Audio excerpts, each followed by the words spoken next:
So our theme today is talking about selling your house, or maybe you're looking to buy a house. There's lots of factors that play into that. That's why we brought real estate agent Jeff Tincher here, who is going to maybe help us out. I'll do my best. We'll see. So I just want to start off with some of the, we're heading into spring, and a lot of people think that's a good time to buy or sell, or people get antsy and they start looking around. Is that true? Or are there myths with that? No, it absolutely is true. Spring is typically, Calgary, probably for a lot of other markets too, the busiest time. The weather's nicer, so that's helping things. You've got people that have come through the winter and are starting to look towards before summer when kids are on vacation, schools out and things like that. So that window between, let's say, March 1 to end of June is typically the busiest time. Now where that's changed and shifted slightly with the way that the economy's gone, now people, as we were talking about before, are a little bit more, they're just unsure. They're taking a bit more time.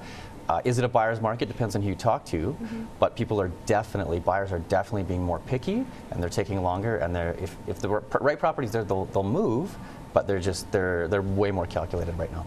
Are there factors within the city that I'm moving to, or the area that I'm moving to, that I should be looking out for? So for example, if there is a flight path zone. I mean, what are some of the factors that a lot of people are asking you specifically? Right now, it depends on area. So inner city, for example, it's fairly business as usual.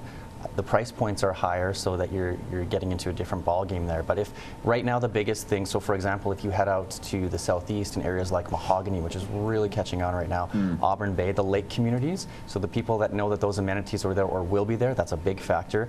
All the talk right now, of course, or a lot of the talk is elections, and one of the big things that comes up still is schools and school boards and all that stuff. So now, are there schools there? How long till I get a school? I've got 2 kids, they're this age right now. Where do they have to be bused? How soon can I get them in? And that's a big deal for people that are especially moving out to the outlying areas, and that's affecting their purchasing as well. Joel, when you deal with people who have mortgages or who are looking to mortgage their places, is there a part of them though that also says, I want a community that's self-contained? And one that where there's shopping available, so I don't have to keep driving to so many areas, that it's within 3 to 5 kilometers of where they live. I mean, I don't know if you're having those discussions with people as well too. Not necessarily. When it comes to my end of things, on the financing end of things, that's where we work very closely with realtors, right? So when I'm looking at financing a mortgage or whatever it may be, a lot of that discussion does take place, so that I can pass that info on to their realtor, and then that way we can all kind of work as a team, making sure that our client is going to be set up properly, right? Because you're looking at a very long-term investment here, very, very long-term. So you want to make sure that they're set up properly from the get-go. Yeah, that's an interesting factor about the schools. You're absolutely right. I mean, we live in an area and we're still dealing with those school issues. That's a hot topic right now. We're listing our house soon, and there's a couple communities that we would love to live in. Like Mahogany is one of them. Correct, yeah. Auburn Bay is another one that we would love to live in, but there are no schools for our kids. So I'm like, it's hard because all the ones that I feel like we do want to move into don't have a lake, but they do have a school. And so obviously the school trumps the So how does she sell her place? How does she, she obviously has a few issues with her home.